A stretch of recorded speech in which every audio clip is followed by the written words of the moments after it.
Hi. So, today, Matilda and I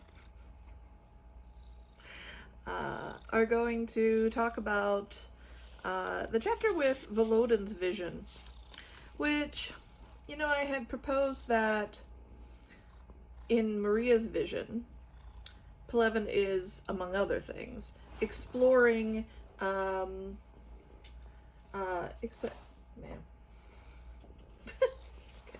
Okay. You couldn't sit still. Sorry. Is exploring Russia's relationship with the West, which, I said is an important part of the historical context of the time, right? The sort of transition and the trauma of the transition that goes on after the fall of the Soviet Union under Boris Yeltsin and the structural readjustment programs and so forth. And of course, Sergic's vision kind of entertains this. Kind of entertains this. Well, what if Russia turned to the east? Right. In Volodin's vision, we're sort of talking about Russia. So,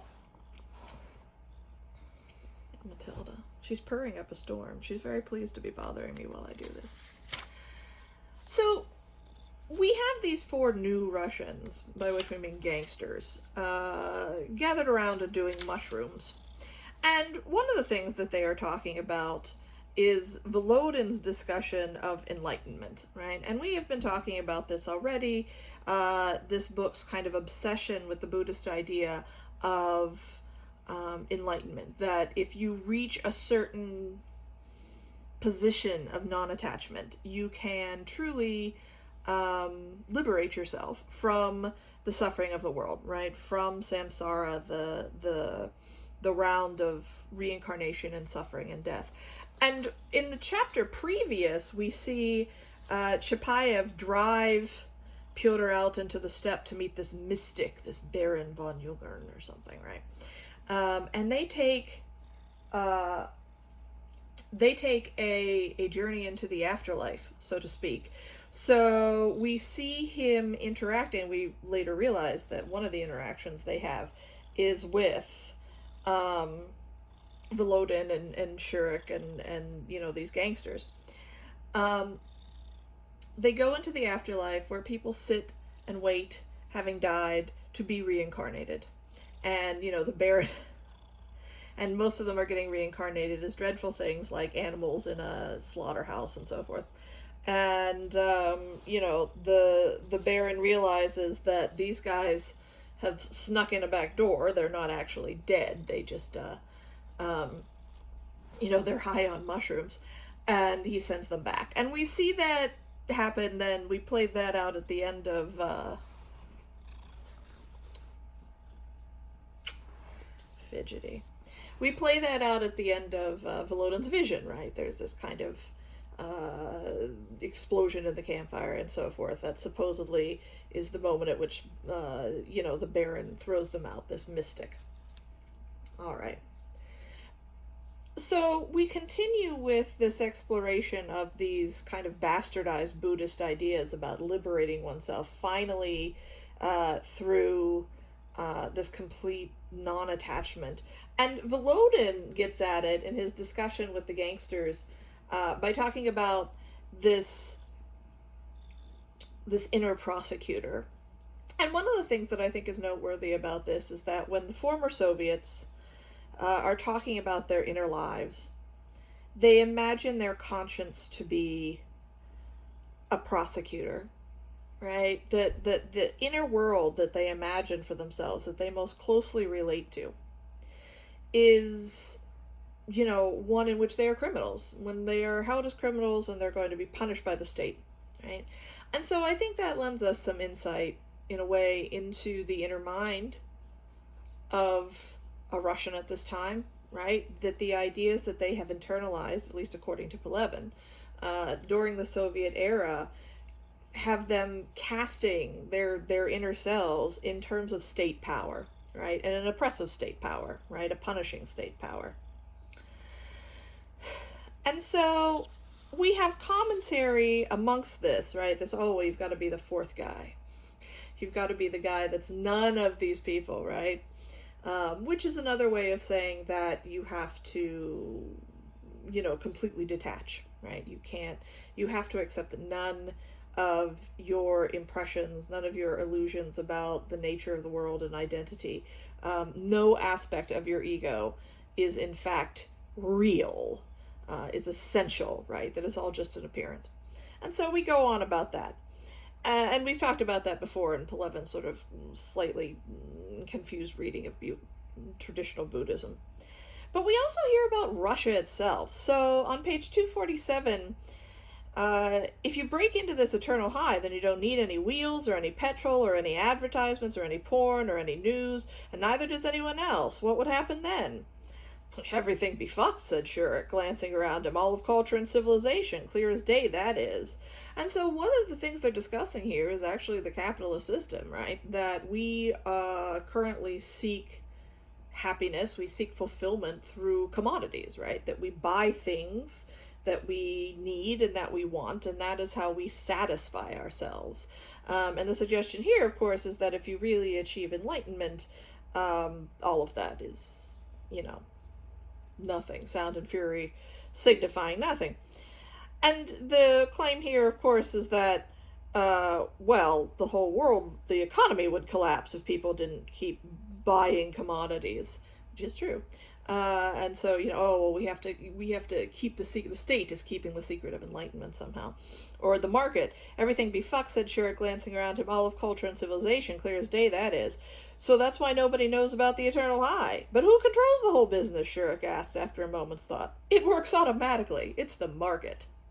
Right, and so again, this harkens to this time in history when the West comes in, the IMF, the World Bank, USAID, America and Europe, and is not just introducing the idea of market economics, which existed in parts in the Russian economy no matter what, even during the Soviet era, but this idea of Washington consensus, absolutely laissez-faire, the invisible hand form of capitalism, right?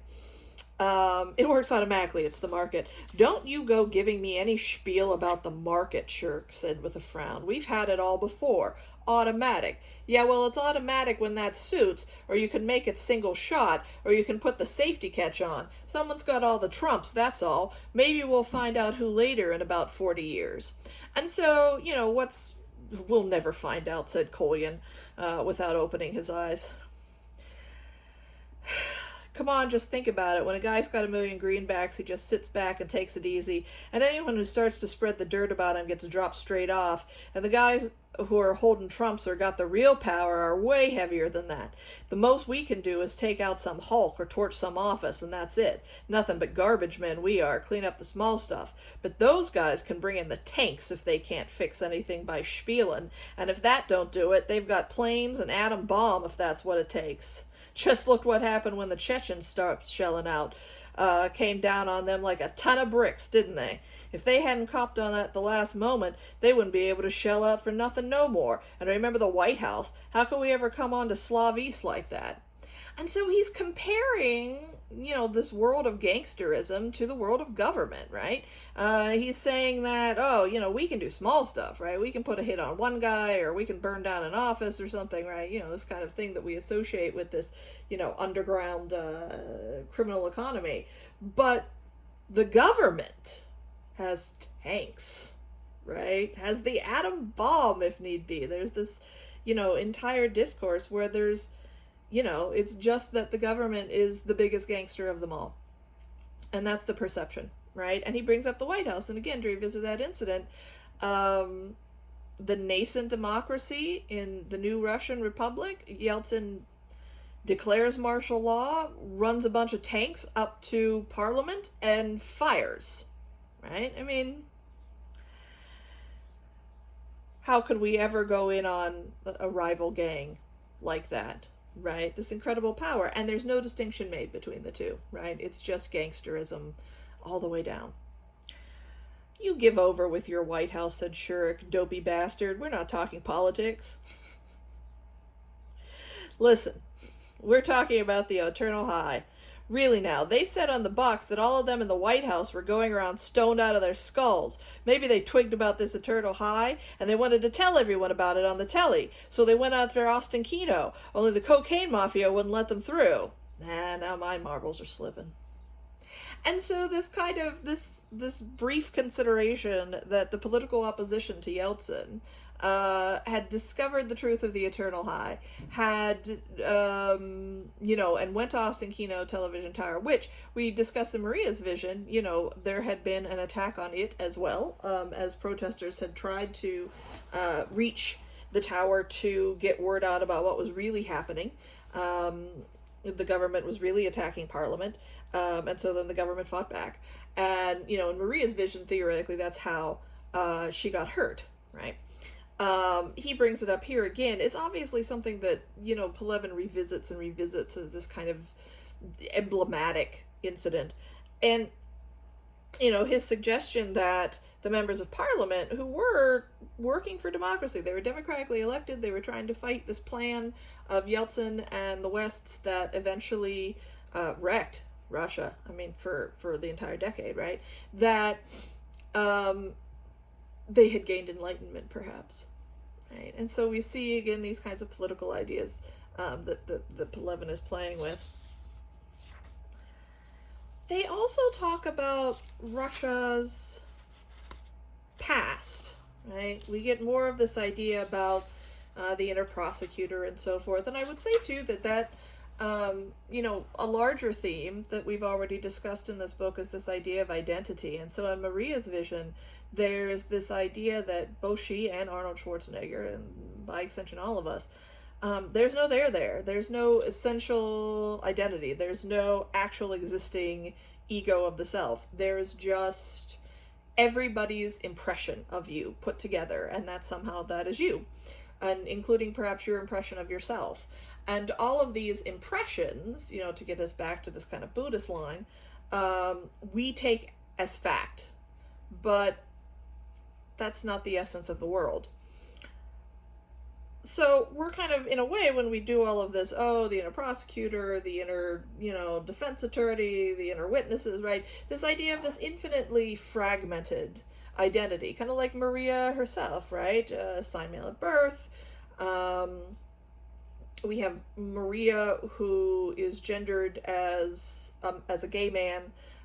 Maria, who appears to us as a little girl in the vision that she chooses the form for herself, who associates herself with a Mexican soap opera star, right? This incredibly mutable idea of identity, which, first of all, just the Pyotr Chapayev Anka, I'm going to post a video on Monday where we kind of deal with that line in the book.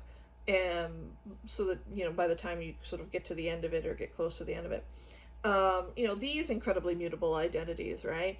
Again, that there's no there's no essence, there's just, whatever there is today, right? And so this idea about identity runs throughout the book and runs through here too. But I wanted to point out in a sort of more concrete way to think about this, to analyze this chapter. On page 256, Kolyan.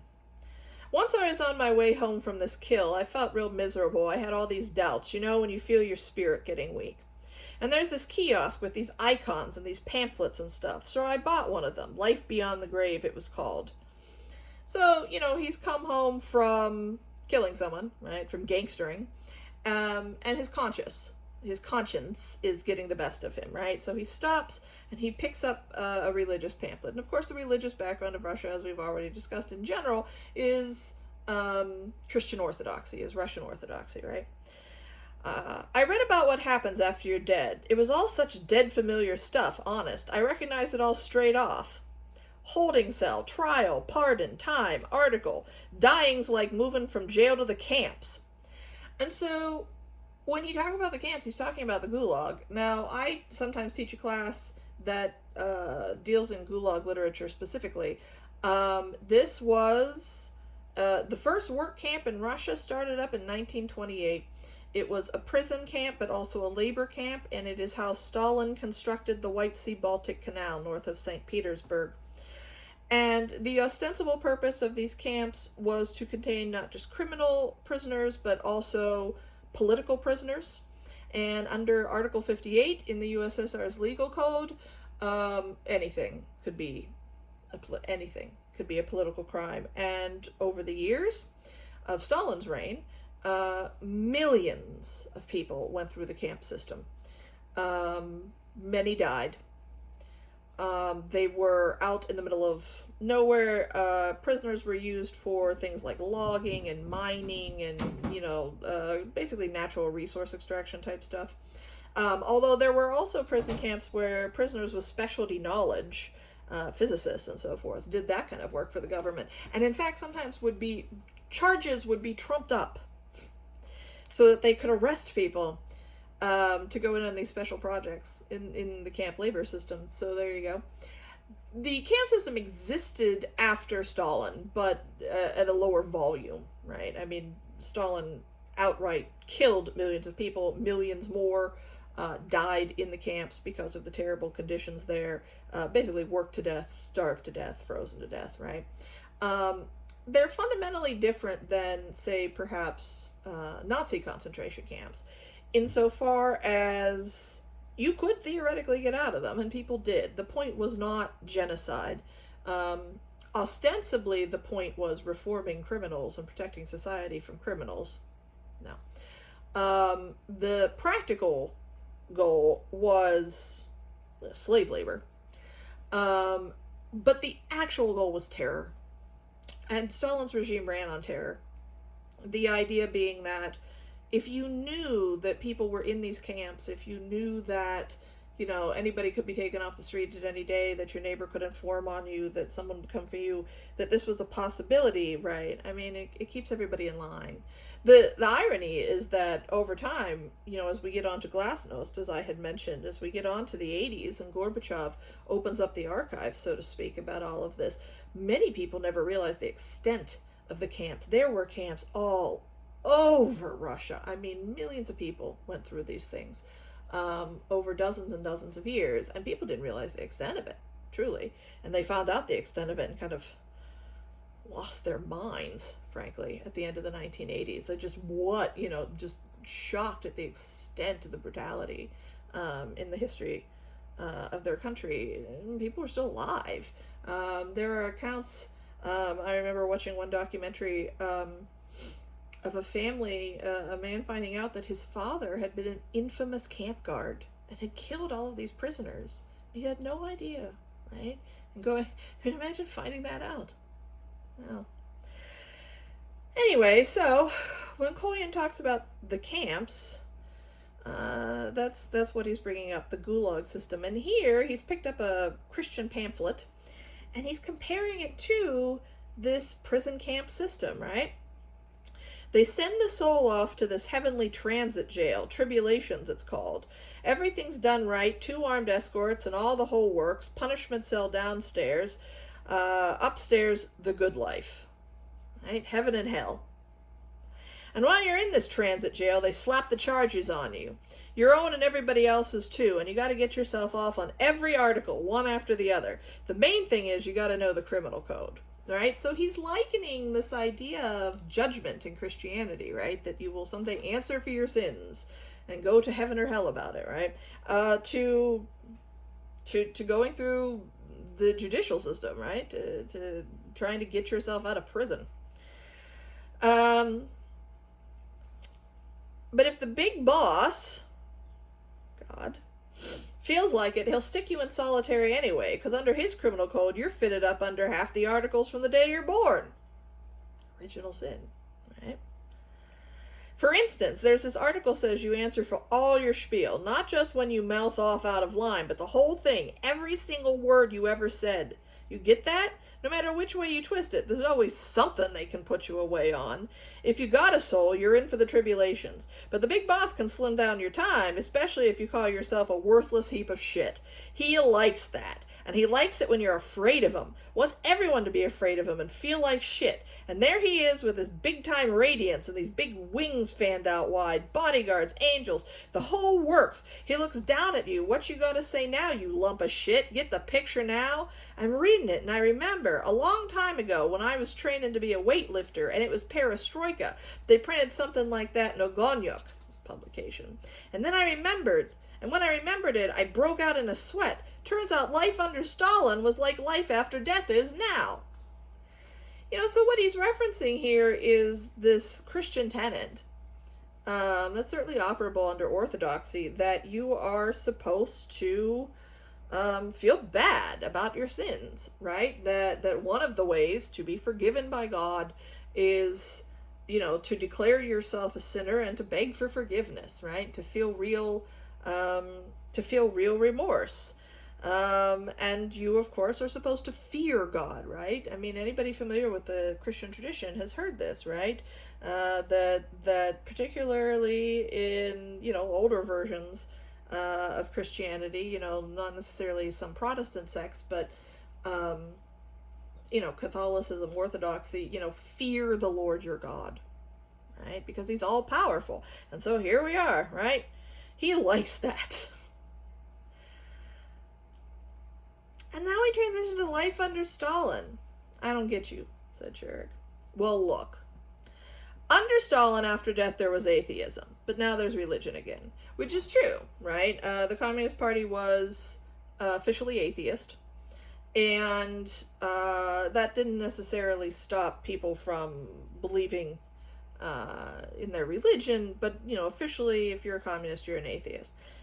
As soon as the Soviet Union collapsed, as soon as this, goes, people go back to religion. People actually don't necessarily go back to Orthodoxy. The Orthodox Church was allowed to exist throughout the USSR, and particularly under Stalin, by basically being complicit, by not objecting to all of his terror, all the things he did. And many people then just see, particularly at this time, just saw the Orthodox Church as just being complicit in mass murder and mass terror, and they weren't necessarily wrong. But people want religion, and so there is an upswing, because, we're open to Western markets. There's an upswing of membership in Protestant churches. There's actually an upswing in Russian paganism afterwards. Sort of New Age spirituality. People want religion back, but many people do return to Christianity, and even Orthodox Christianity, even if they're maybe a little hesitant about the church per se, right? So now there's religion again, and according to religion, after death, everyone lives like they did under Stalin. Just you figure it the way it was. Everybody knows there's this window lit up in the Kremlin at night, and he's there behind it, and he loves you like a brother, and you're shit scared of him. But you're supposed to love him with all your heart as well. It's just like in religion. The reason I remembered Stalin is I began wondering how you can be shit scared of someone and love him with all your heart at the same time. And what if you're not scared? That means you've no fear of God, and that means the punishment cell. And I mean, this was true about Stalin. The propaganda that went around about Stalin was that he was like the little Tsar. He literally like little father.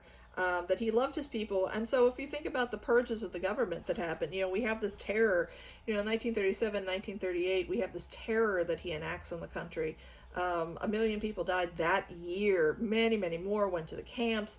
And then afterwards, he does a purge of government officials, whom he blames for this terror. Now, it was not, they did. Other people carried it out for sure, right? But it was all directed by Stalin. He had directed all of these killings, all of these arrests, all of these persecutions. But then he turns around and he says to the Russian people, basically, my state apparatus, they lost control of themselves, and I'm going to punish them all for I didn't know, right? You're supposed to, and officially, publicly, you're supposed to love Stalin, right? It was a cult of personality. And obviously, also, you're shit scared of him all the time. And, Kolyan says, that's like God. How are you supposed to be shit scared of someone and love him with all your heart at the same time?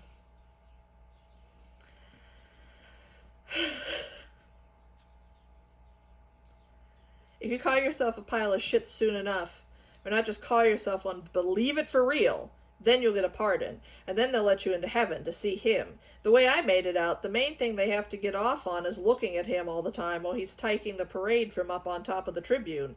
And they don't need anything else, because for them it's either that or grinding their teeth down in the shithole, and that's it. That's the bastard thing about it. There can't be anything else. It's either up in the top bunk or down in the punishment cell. Right? You're either in heaven or you're in hell. I figured out the whole system top to bottom. I just couldn't figure out who dreamed up such a heavy deal. Right? And he's like, why would, this kind of question, like, why would you volunteer for this? You didn't get to volunteer for Stalin's regime, but you volunteer for Christianity. And Volodin goes in on this in 258. Talks about this guy that had been in the camps. You remember Globus? The one who became a banker? Sure. And so, first of all, career criminal becomes a banker in the new Russia. I remember him too. Became a real big wheel before he died. Drove around in a Porsche, wore all these chains at $5,000 a pop. He was on television too. Yeah. And when he went to Paris for that loan, know what he did? He went to a restaurant with one of their bankers for a heart-to-heart, and he got plastered, just like he was in Slavyansky Bazaar, and started yelling, "Garçon, 2 pederasts and a bucket of your strongest tea." He wasn't gay himself, but what do you do when there's no other ass in sight for 20 years? No need to explain that. So what happened next? Nothing. They brought the tea, and they brought the queers too. They've got the market system there. So this is obviously offensively anti-LGBT, but, thinking about who we're talking about here, let's just chalk that up as part of the characterization for the moment. He's referring to the idea that in prison, because this person had been in the camps, he had been in prison, he had, although not identifying as gay, participated in gay sex, right? And that, which actually, there is a fascinating queer studies discourse now coming out of Russia about homosexuality and homosexual acts and gender in the camps, almost exclusively amongst the criminal prisoners. What's interesting is that there's a massive disconnect between criminal prisoners and political prisoners. Political prisoners' writings are all rampantly homophobic. I mean, just viciously so. In this effort to kind of separate themselves, because most of the political prisoners were, in fact, sort of more middle and upper class Russians. They're the ones, of course, that have access to publishing, to writing. They're the ones that most frequently get to tell their stories of the camps, unfortunately. And this one of the things they latch onto is this very homophobic discussion of how the criminal prisoners participated in all this, forbidden sexuality, whatever. It's this whole, but yeah, so anyway, it's a complete digression. It's just, if you're into queer studies, it's an interesting sort of subfield of Soviet history. So anyway, even though now he is rich and free and can do anything he wants, they've got the market system. They brought the tea. And did they give him the loan? It doesn't matter whether they gave him the loan. Just think about it. If he ended his life with ideas like that still in his head, it means he never really left the prison camps at all. He just got so big that he started driving around them in a Porsche and giving interviews. And then he even found his own Paris in the camps. So if Globus, with his jailhouse queers and his prison tea, had started thinking about life after death, what kind of thoughts do you think he would have had? And so here, the point is made that even after he was free, even after he was rich, even after he could have anything he wanted in the world, he still wanted the little pleasures that he had come to know in the camps, right? That he had been so affected by this, right? He had been so conditioned. And in a way, this gets back to this idea in Russian psychiatry, right? The idea of materialism and idealism, right? The idea that your consciousness is profoundly affected by the material world around you. And so in this case, Globus, this guy that we're talking about, he had been in the camps for so long, his material world had been what it was, and he had adapted to it so well that his conscious mind had just taken on the things that he had learned to love and appreciate in the camps, so that even when he was free, it was still like he was in the camps, right? The consciousness that had formed in the camps was the same even outside the camps, is basically what they're discussing here. So if Globus had started thinking about life after death, what kind of thoughts do you think he would have had? If Globus had started thinking about life after death, he'd have come up with exactly that pamphlet. And not just Globus neither. Just think about it, Cole. The entire country was one big labor camp from the day we was born, and it'll always be a camp.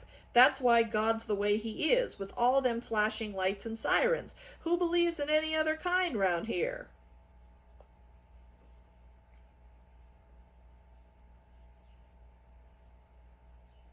And so the suggestion here is that, again, this sort of materialism versus idealism, that if you live in a country that is in a state of terror, in a state of oppression, in a state of imprisonment, right? Because traveling was restricted in the USSR. I mean, you could leave, it's right. And you decide to believe in a religion, the religion you come up with, and here we're assuming that religion is a projection, right? This is a materialist view that when we think about ideas, they're projections of the world around us. And so this sort of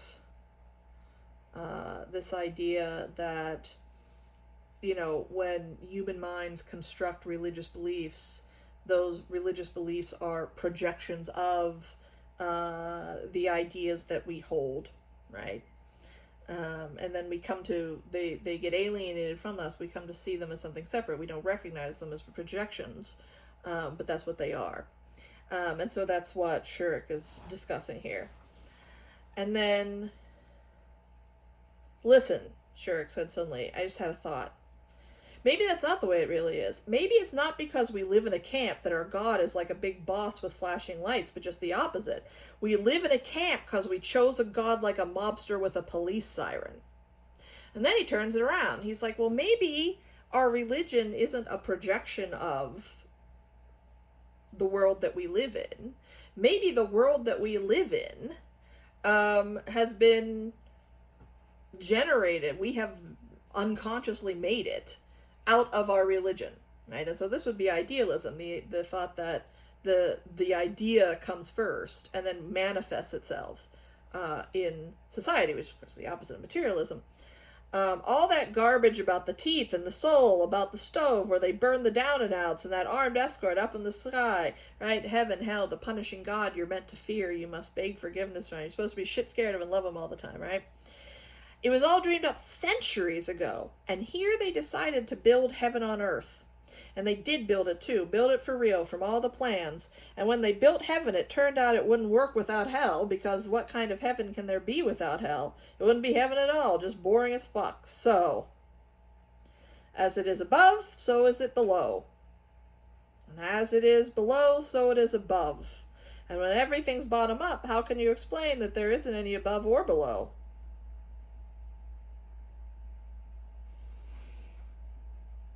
And so he's going back and forth with these two propositions. And I think, you know, there's a larger philosophical question that, you know, you could sort of explore if you wanted to. We could get into Hegel, but, you know, this kind of materialism versus idealism. And also this kind of mention of this extremely pre-enlightenment, as above so below, syncretic macrocosm microcosm view of the universe. But I think for our purposes here, in thinking about, you know, what is this doing in this book, is in the same way that Pelevin takes the opportunity to critique the West and to critique Eastern influences, perhaps, or the Russian inclination to look for Eastern influences, to turn away from the West and just turn east, rather than, puzzling something out for itself. Here is now the opportunity for him to critique Russia itself, right? Under the USSR, Russian Christianity he goes in for. This is, and this is something he revisits in a lot of his work. He's very critical of traditional Christianity. And also the Soviet system, right? And he binds the two together and critiques them both. And so this is the Russian soul, so to speak, right? His opportunity to go in on that. And he takes that opportunity in this chapter, right? And it's then mixed in with this modern depiction of the new Russian, right? These gangsters and so forth. Of course it would be gangsters parsing all of this out, in 1994 in Russia, right? And then, of course we have the intersection then with the Baron, the afterlife. They accidentally sneak in the back door.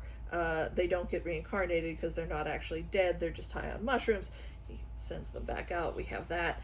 And, we're then sort of shot back to that chapter and those ideas, and also, return to this, who's the fourth guy? There's a mention that there's 4 guys in the truck, even though there's only 3 guys. Who's the 4th guy? But then, we're shunted back to these same ideas about identity. On 235 in the chapter prior, when we see Pyotr and the Baron, Pyotr is talking with the Baron and so forth. The same applies to everything else as well. The world in which, this is on 235, the world in which we live is simply a collective visualization, which we are taught to make from our early childhood. It is, in actual fact, the only thing that one generation hands to the next. When a sufficient number of people see this step, this grass, and feel this summer wind, then we are able to experience it all together with them. But no matter what forms might be prescribed for us by the past, in reality, what each of us sees in life is still only a reflection of his own spirit. And if you discover that you are surrounded by impenetrable darkness, it only means that your own inner space is like the night. It's a good thing you're an agnostic, or there would be all manner of gods and devils roaming about in this darkness. And the larger idea that we're dealing with, and I think I've brought it up in class earlier in the term, is this idea of existentialism and meaning, right? That the world of objects and events does not contain meaning per se. Rather, we collectively project meaning onto them. And that is how we make meaning together in the world. Now, for some people, this leads to nihilism and to absurdism, right? The idea that, okay, well, if the world is meaningless, the world is meaningless, and we're all just deluding ourselves. You don't have to go in that direction. For many postmodern philosophers, though, throughout the 20th century, there becomes greater and greater doubt that we're actually capable of making, let us say, matching projections, right? That there's a great deal of doubt that we are capable of, all of us,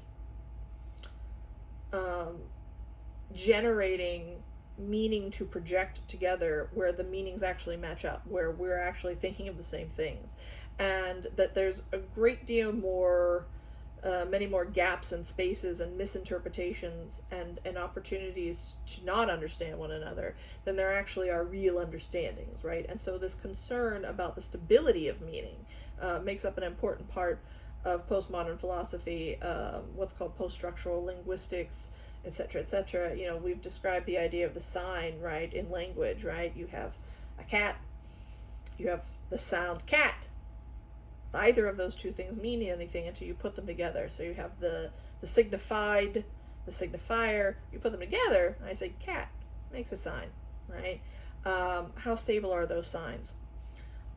So these are again postmodern philosophical ideas that he's playing with. But what he arrives at is not just the idea that, okay, the world is filled with things that are themselves meaningless, per se, and we successfully or unsuccessfully project meaning onto them. He's suggesting that there is nothing but the projection of these meanings, right? is like mass solipsism in a way. Nothing exists except what's in my mind. Nothing exists except what's in our minds. We can make real what's in our mind. This is idealism, among other things. And this idea, though, that there is nothing except what we choose to see. And this gets us into sort of the last chapters of the book, and that, again, if it's true of the individual ego and self, that there's no there's no actual essence, that this is true of the entire world. And Pelevin, I said, is sort of connecting this to the Buddhist idea that the forms that we see in the world of people and things and events and places that we get attached to are temporary and not the real essence of the world. The real essence of the world is something else entirely that connects us all. And if we can get to that essence, if we realize that, right? And if you haven't gotten to the end of the book yet, there's a chapter in which Chapayev makes this happen without anybody following any eightfold paths. He just points and shoots, and the true essence of the world is revealed, and all physical objects and people disappear because they were just these projections that are ultimately falsified, that are not real, not the real.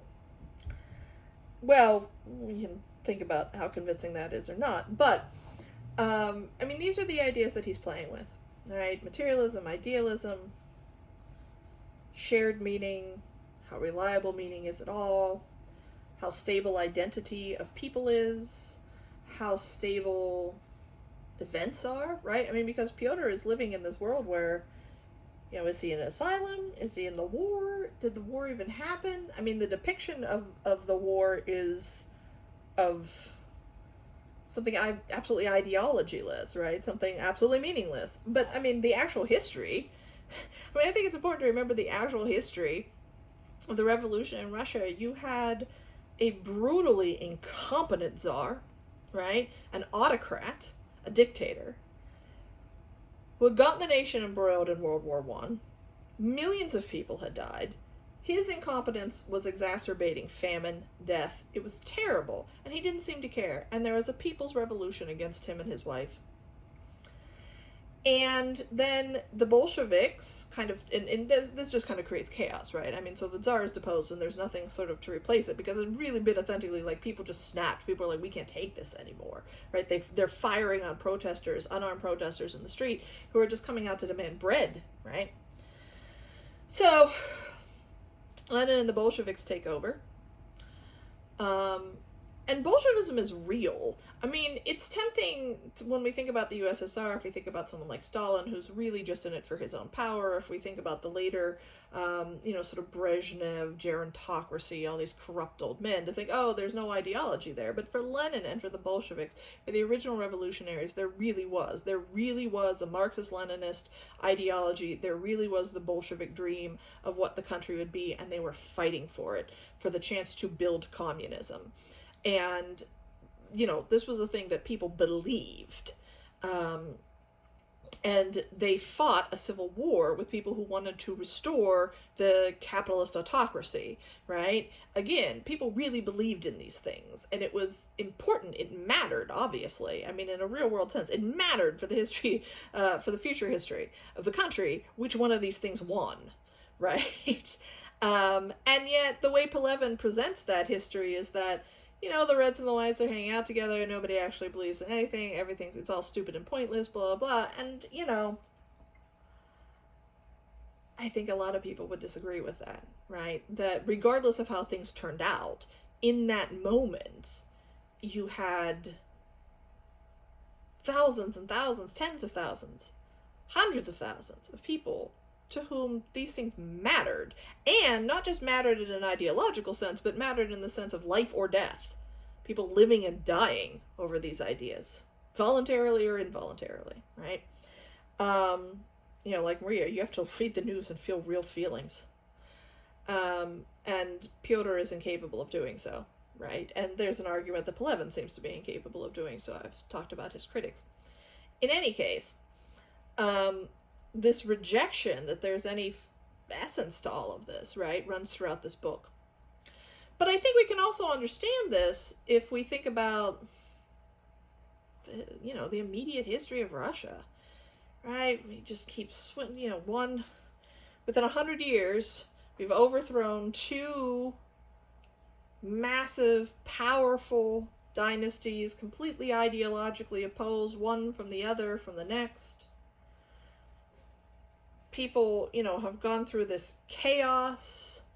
I mean, if I think about my own family, my grandmother was born in 1919, and she died in 2001.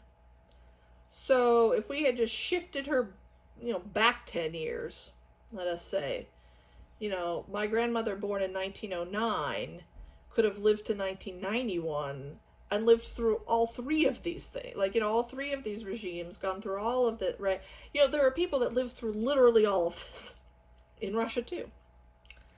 And that their children and grandchildren were affected by it, right? I mean, sort of took these things on, this sort of idea of, the second generation survivor and so forth. And the fact that many people who grew up under Soviet power, like Pelevin, and as I touched upon in the discussion on postmodernism per se, again, if we go back to that little quote from Maria towards the front of the book, you have to read the news and feel real feelings, right? But that she says that, under Soviet power, we couldn't know the world, right? But now the world is real and knowable. And so, what's being referenced, for some reason, too many little post-it notes. But that because of Soviet propaganda, right? Because of this world in which people were constantly being erased from history, history was constantly being edited to suit the regime. Then people were being rehabilitated 10 years later. Now they exist again. The government did not feel any obligation to tell you the truth, to print the truth, to publish the truth. In fact, forbid the printing of the truth, encouraged the dissemination of propaganda and lies, right? That you eventually, by the time you get to the 60s or 70s, by the time you are born and grow up, as Pelevin did, it's just, nothing means anything, right? You can't trust anything. There's no way to get at the truth. If there ever was any actual truth, it's been destroyed. It's literally inaccessible now. You will never find out what it was. It cannot be. And, it's interesting that this actually follows the course that Western philosophy was taking already in this extremely theoretical, academic realm, this questioning of meaning. How well can we build meaning together, linguistically and otherwise?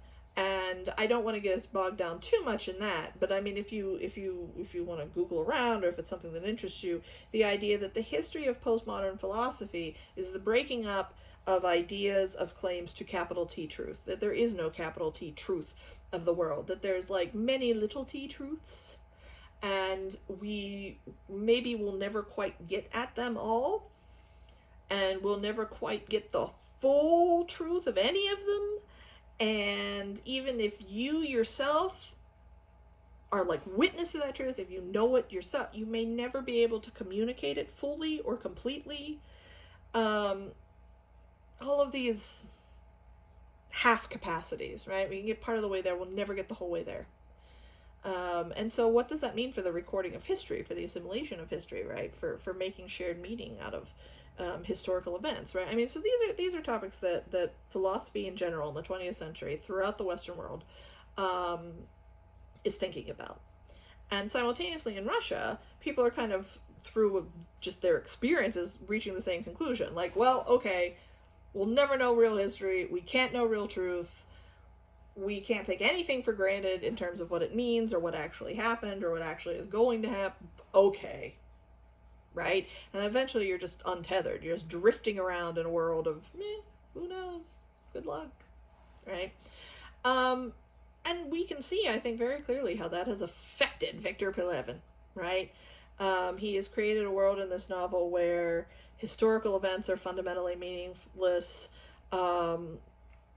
and there's no such thing as real identity. People's inner lives are hallucinations. Everything about the world is there's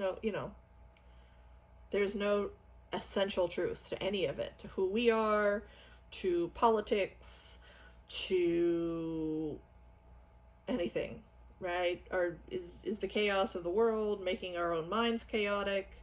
Is the chaos of our own minds making the world chaotic? Do either of these things exist at all? The world, there's also the suggestion, well, the world just doesn't really exist, and your mind doesn't really exist, and nothing really exists, right? And so in that case, it becomes literally unable to, we cannot parse it. We cannot, if the questions he's working with are, say, like materialism versus idealism, does the world shape our consciousness, or does our consciousness shape the world? Which I said is this very embedded in Marxism, Leninism, embedded in Soviet ideology question. Brodsky had picked it up too. Many people have, right? So that makes sense. Okay, materialism versus idealism. Does the world shape our consciousness, or does our consciousness shape the world? Well, if the world isn't real, and our consciousness isn't real either, right? I mean, there's a way in which we can't get at the fundamental point of any of this novel, because Pelevin deliberately leaves us in that position, right, where we can't. And in that sense, there's something very meta about it. It's postmodern in the sense of the experience of reading it is the experience of being a Soviet and a post-Soviet. Somebody who had lived through that transition. So I was born and grown up a Soviet and lived through the transition to the post-Soviet world. That experience of being untethered, we experience as we read this book, right? And so in a very postmodern way, one thing is that if you think about Jameson or someone as a philosopher, the idea that the postmodern experience is fundamentally without hermeneutic depth. It has no meaning. There's no there. When you live in hyper-reality, when you live in a world of broken signs, there's no underlying meaning to address yourself to.